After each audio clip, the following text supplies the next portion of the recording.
Sanibonani Mahlawa Izulu, siyahlangana futhi kusihlelo lethu kwiNdebele Confessions. MaNdebele Confession ngicela lithumele ama-confessions wenu kunamba ezibonakala ku-screen. Kwazi bani ngelinye ilanga nawe ungazithola nawe uthola usizo. Bengisacela ukuthi ni-subscribe, ni-like, ni-share kwenzela ukuthi mangithumela ama-confessions asheshe afike kini. Kwenzeka ukuthi mani-share abanye abantu bayakwazi ukuthi bathole ama-confessions nawe awesiNdebele, sikwazi ukuthi siqhubekele phambili. Ngiyabonga, ngizongena kwincwadi yethu yokuqala. Incwadi yokuqala ithi yona intombazana eneminyaka ewu-28. Nginengane yami yomfana, ngihlala nengane yami yomfana. Manje impilo yami yayingathi ithanda ukuba nzima kancane.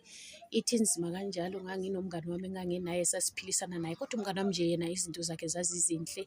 Engumuntu oziphilela impilo ebukhwebezana, impilo nje emnandi, impilo enhle nje. Ngizibuza ukuthi kade umngani wami yena wenza ngani, kodwa wayenebhizinisi lokushisa inyama. Kwathi ngelinye ilanga ngase ngiyambuza, hayi kodwa mngani, kanti wena wenza ngani? Umngani wami wathi, hayibo mngani, uma ufuna ukuthi ngikufake ezintweni ubokuthola isikhathi uze kwami. Ngelinye ilanga-ke ngashona kwamngani wami laphayana, nje ngifika kwamngani wami, safika laphana sahlala, wangitshela ukuthi hayi kunomunye umkhulu mina engihamba kuye. Umkhulu lo yena uyanjani, uyasiza. Hhayi ngavuma kahle lapha, ngathi hayi sihambe mngani. Savuka ngelinye ilanga ekuseni savuka sahamba nomngani. Sithe nasifika laphana kwanyanga lapho, sathola kugcwele abantu, salinda nathi kwaze kwafika izopha lethu. Safika sangena nathi laphana kumkhulu. Umngani wami athi, hayi mkhulu, ngize nomngani wami udinga naye usizo. Hhayi umkhulu wathi yena, hhayi into ezincane lezo. Umkhulu wavela wangena endabeni, wangitshela iy'nkinga zami zonke. Wathi uma eqeda lapho umkhulu wathi yena, hhayi into ongayenza ukuthi wena ufanele ukuthi usetshenzelwe ngumntanakho.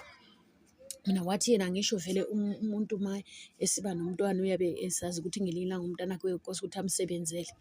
Hhayi mina ngavuma laphana, ngayibona engathi yinto encane, ngingazi ukuthi umntanami wayezosetshenziswa ngayiphi indlela. Kodwa mina ngendlela yokuthi ngase ngicabanga ukuthi nje ngizoba nemali, ngavuma yonke into.